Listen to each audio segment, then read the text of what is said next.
What's good? It's Woog.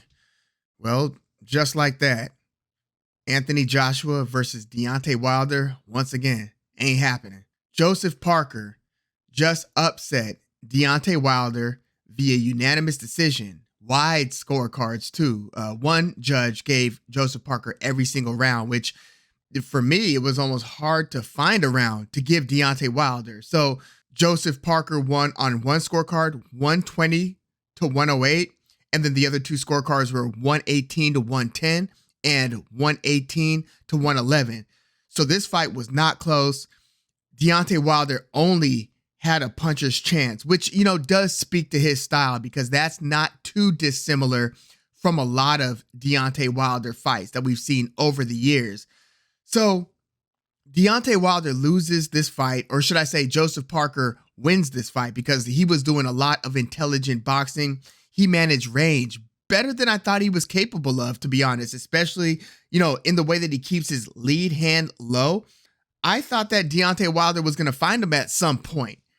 But Joseph Parker boxed well. He was setting up that overhand right, that looping overhand right that continued to catch Deontay Wilder. There were a couple times in the fight that I thought he might drop or perhaps even stop Deontay Wilder. So the way that Deontay Wilder lost, coupled with his post-fight interview, has me thinking maybe this is it for the 38-year-old former WBC champion.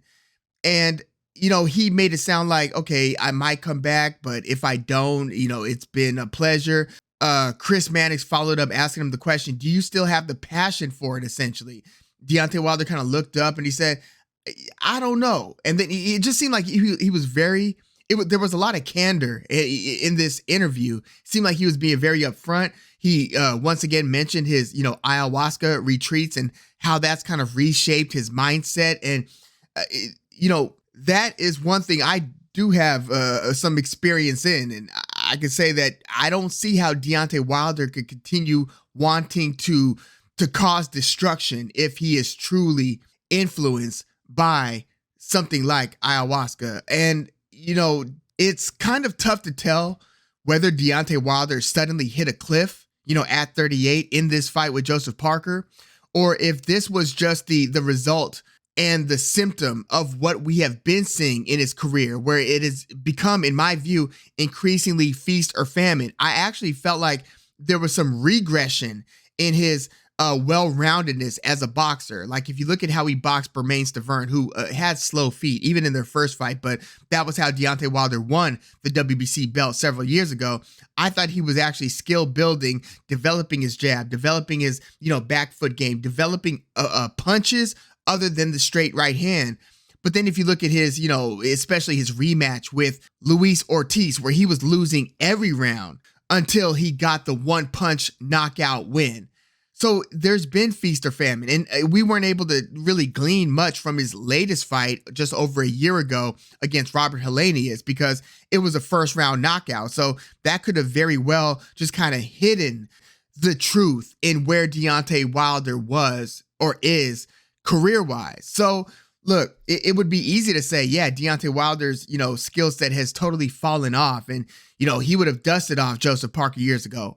I don't know that to be true. Like you would have probably favored him 4 years ago, 5 years ago, but Deontay Wilder's right hand has bailed him out of situations like the, Luis Ortiz rematch we were talking about. And Joseph Parker is a former champion who's only lost to Anthony Joshua, who Parker was the first to take Anthony Joshua the 12-round distance. That's how Parker lost his WBO belt. He won his WBO belt in a vacant title fight several years ago against Andy Ruiz. So for a long time, Joseph Parker was the only person to have beaten Andy Ruiz until the Ruiz versus AJ rematch. So, and that Parker versus Ruiz fight was a very close fight, by the way.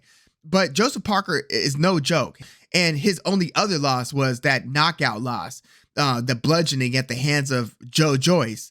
So I don't know what Deontay Wilder versus Joseph Parker would have looked like 3 to 5 years ago. Again, I would have favored Deontay Wilder, but he's had these glaring holes in his overall game. So if you can execute a game plan and stay away from that devastating nuclear bomb of a right hand, you could probably have success against Deontay Wilder. And, you know, if he doesn't return to the ring, I suspect that he will be a Hall of Famer. And that is because of the magnitude of his trilogy against Tyson Fury, where they fought to a controversial draw the first time. Tyson Fury totally had his way with him the second time. That might have been the scariest version of Tyson Fury I've ever seen in that second fight against Wilder. And then the third fight was a classic, right? Where Tyson Fury eventually scored the knockout win and they traded knockdowns. Tyson Fury was dropped twice in that third fight and it was dropped twice in that first fight. So because of the magnitude of the trilogy, plus Deontay Wilder being like an 8 to 10 year reigning WBC heavyweight champion, I'd have to look at exactly how long he was champ for, but it was several title defenses. Like it might have been 5 years and 8 to 10 defenses rather than 10 years as champion. But I think that because of his name, his reputation, and I think that he will probably get in. But resume wise, I don't feel like on paper he deserves it, even if he was a WBC champion for all those years. Because if you consider his biggest in-ring accomplishments, it would be fighting to a draw with Tyson Fury in their first fight, where Deontay Wilder retained his WBC belt, right? And then the 2 knockout wins over Luis Ortiz, which are great wins. But I feel like boxing promotion is what has really hurt Deontay Wilder's career and his resume. Because since they were PBC fighters, if you look at his best wins against Luis Ortiz, you then look at Luis Ortiz's resume, and his best win is probably against Bryant Jennings. And if not Bryant Jennings, maybe Charles Martin. Those are Luis Ortiz's best wins. As good as he is skill set wise, a crafty, hard-hitting southpaw who's very elusive, who throws, look at how he knocked out Bryant Jennings with those uppercuts, like very intelligent boxer with crushing power. King Kong. King Kong's resume, again, his best wins are against Bryant Jennings and Charles Martin. And because they never got Deontay Wilder, or haven't gotten Deontay Wilder versus Andy Ruiz together, I feel like that fight not happening hurt both fighters, both Wilder and Ruiz's legacies. And as much as Anthony Joshua has been criticized over the years, Anthony Joshua, for a few things, but one, for never having fought Tyson Fury or Deontay Wilder, at least, to this point, Anthony Joshua picked up those significant B+/A- level wins. He beat Joseph Parker. He beat Alexander Povetkin. And there was a time that Wilder was on his way to Russia and he was going to fly out to fight Alexander Povetkin, and Povetkin tested positive for PEDs. And so that really sucked for Deontay Wilder, because he was willing to fight guys. He was going to travel to fight Alexander Povetkin, who was a dangerous fighter, who was in that, ranked number 4 heavyweight to ranked number 7 range, right? So you had that crop of fighters, and Deontay Wilder beat one of those guys, Luis Ortiz, but it was Joshua who picked up the wins against Dillian Whyte, Andy Ruiz, Joseph Parker, Alexander Povetkin. And I think that is where Deontay Wilder, Kubrat Pulev, an old Pulev, but still. But I feel like that is where Deontay Wilder's legacy and his resume lacks the most. Because if you go outside of his best wins against Luis Ortiz, his next best wins would be against like Chris Arreola, Bermane Stiverne. The first time he beat Stiverne, the second time it was a washed up or over the hill Stiverne. So Bermane Stiverne, Chris Arreola, maybe Robert Helenius, Artur Szpilka. It's really not a deep resume. And so there's just a lot of voids in Wilder's resume as well as in his skill set. So it was a very odd career, but because, again, he was with a promotion who didn't have a ton of heavyweights to match him up with, he just doesn't have a lot of very significant wins. He's got that belt that he was holding and defending against his mandatories and such. But again, very few wins that jump off the page as impressive.